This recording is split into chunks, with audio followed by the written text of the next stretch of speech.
창세기 11장 31절부터 12장 9절 말씀을 함께 읽겠습니다.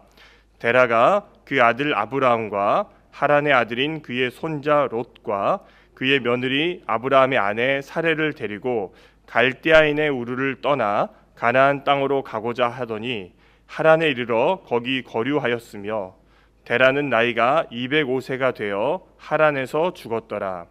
여호와께서 아브라함에게 이르시되 너는 너의 고향과 친척과 아버지의 집을 떠나 내가 내게 보여줄 땅으로 가라.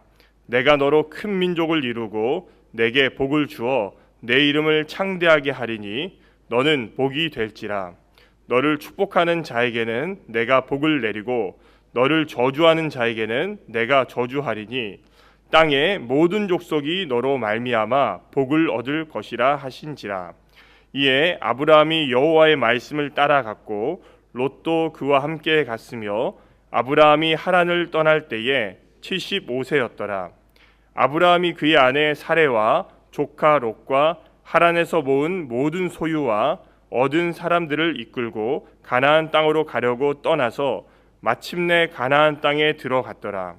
아브라함이 그 땅을 지나 세겜 땅 모래 상수리 나무에 이르니 그때 가나안 사람이 그 땅에 거주하였더라.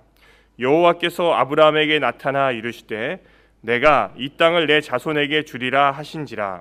자기에게 나타나신 여호와께 그가 그곳에서 제단을 쌓고 거기서 베델 동쪽 산으로 옮겨 장막을 치니 서쪽은 베델이요 동쪽은 아이라.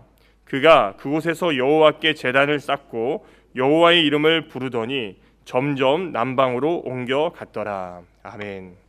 오늘 말씀은 하나님께서 이 아브라함을 부르시고 또 아브라함이 그 하나님 말씀에 순종하는 그런 장면이 나타납니다. 이 말씀을 통해서 세 가지를 살펴보겠습니다. 먼저 첫 번째는 11장 31절부터 12장 3절까지입니다. 하나님께서는 우리 연약한 자를 통해 일하신다는 것을 볼 수가 있습니다. 31절에 이 데라는 아들 아브라함 그리고 손자 롯, 며느리 사레를 데리고 갈대아인의 우르를 떠나서 가나안으로 이렇게 떠났다 이렇게 나타납니다. 그러나 하란에서 살다가 205세가 되어서 그곳에서 죽는 장면이 나타납니다. 이렇게 아브라함이 아버지인 데라를 따라서 이 하란에 머물고 있을 때 하나님께서 그에게 나타나시고 말씀하십니다. 그것이 바로 1절부터 3절 말씀입니다. 그 말씀을 보면은 너는 너의 고향과 친척과 아버지의 집을 떠나 내가 내게 보여줄 땅으로 가라. 내가 너로 큰 민족을 이루고 내게 복을 주어 내 이름을 창대하게 하리니 너는 복이 될지라 해서 뒤에 말씀이 쭉 나타나고 있습니다. 사실 바벨탑 사건 이후에 이 사람들은 수많은 민족으로 흩어졌습니다. 문제는 그들이 여전히 죄의 길을 따랐다는 것입니다. 하나님께서는 그 많은 민족들을 구원하기 위해서 아브라함을 선택하는 장면이 오늘 말씀에 나타나고 있습니다. 그런데 사실 이 아브라함을 선택하는 장면은 상식적으로는 적절하지 않은 선택이라 볼 수가 있습니다.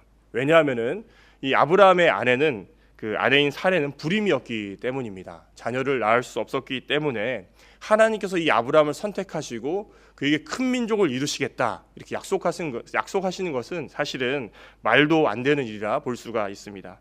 그러나 하나님께서는 아브라함의 능력으로 할 수 없기에 그를 선택하셨고 진정한 구원자가 바로 하나님이심을 보여주신 것입니다.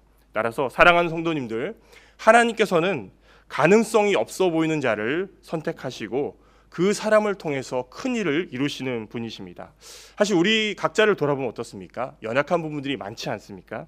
그런데 이런 우리 연약함을 통해서 하나님께서는 일하신다는 것입니다. 따라서 우리의 부족한 섬김이지만은 이것을 통해서 일하실 그 하나님을 기대하고 의지하시면서 이 하루도 또 주를 위해 살아가고 그 섬기는 가운데 하나님께서 일하심을 역사하시는 그런 성도님 되시길 바랍니다. 두 번째는 4절부터 6절 말씀입니다. 하나님께서는 말씀에 순종하는 자를 통해서 일하십니다. 아브라함이 이 믿음의 조상이 될 수 있었던 이유는 그가 상황을 보지 않고 오직 하나님의 말씀에 순종했기 때문입니다.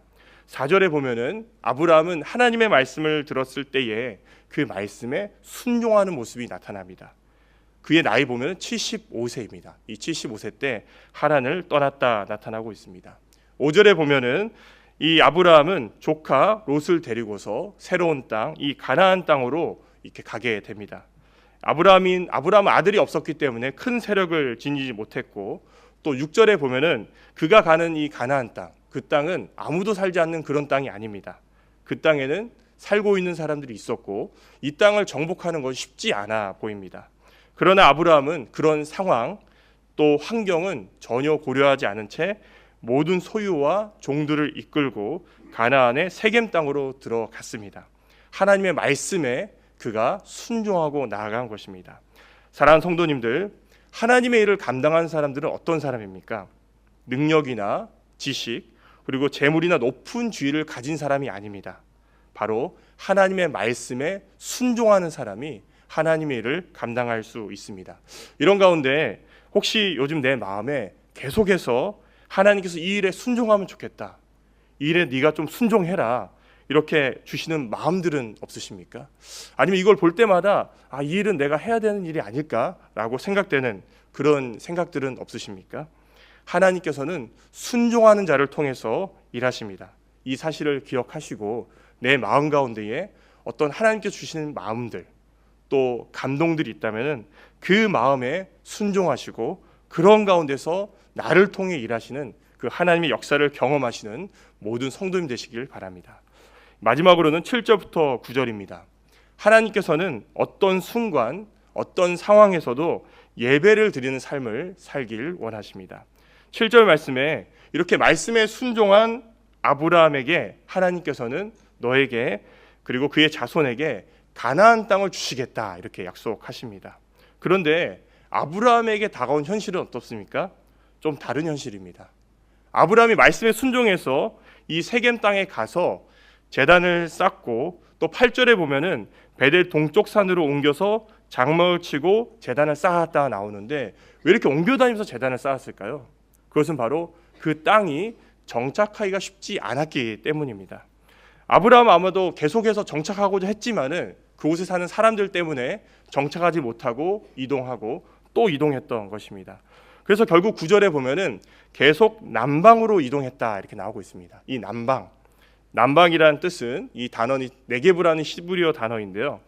이 남쪽이라는 뜻도 있지만은 이 네게브에는 광야라는 의미도 있습니다. 이스라엘 남쪽 지역이 광야 지대였는데 계속해서 이 아브라함은 광야 지대로 이렇게 밀려 나갔다는 것입니다. 결국 아브라함은 좋은 땅에 정착하지 못하고 자꾸 열악한 지역으로 밀려가는 그런 모습을 볼 수 있습니다. 이것은 어떻게 보면은 아브라함이 하나님의 말씀을 따랐지만은 좋은 결과를 얻었다고는 볼 수가 없습니다. 그러나 아브라함은 어떤 행동을 합니까? 아브라함은 여전히 그런 상황 가운데서도 하나님을 부르고 제단을 쌓았다는 것입니다. 이 제단을 쌓았다는 게 무엇입니까? 예배를 드렸다는 것입니다.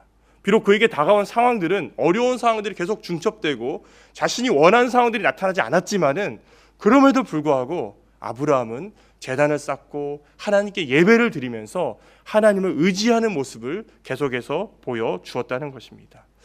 하나님께서 이런 신실한 아브라함을 버리지 않으시고 그와 함께 하시고 그를 통해서 언약을 이루십니다.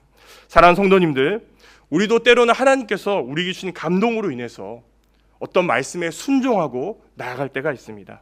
그런데 말씀에 순종하고 하나님 마음에 순종하며 나아갔지만은 때로는 우리가 원하는 결과와는 다른 그런 결과를 만나진 않으십니까? 특별히 오늘 총목자 목녀 모임이기 때문에 목자 목녀님들이 많이 나와 계십니다. 우리가 하나님의 감동으로 목장 식구를 섬기지만은 우리의 생각과는 다른 일들이 일어날 때가 있진 않으십니까? 그런데 성도님들 또 목자 목녀님들, 그런 환경과 상황에 매몰되지 않고 우리가 말씀에 순종하고 또 그 말씀으로 또 섬기며 나아갈 때에 언젠가 하나님의 때가 이르렀을 때에 하나님께서는 거대한 변화를 만나게 하실 것입니다.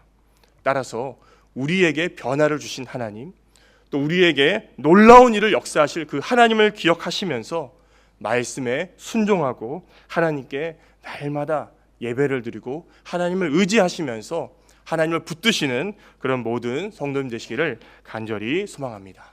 기도하겠습니다. 하나님 아버지 감사합니다.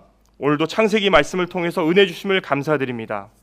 우리같이 연약한 자를 들어 사용하심에 감사드리고 또 하나님의 일에 동참하게 하심을 감사드립니다.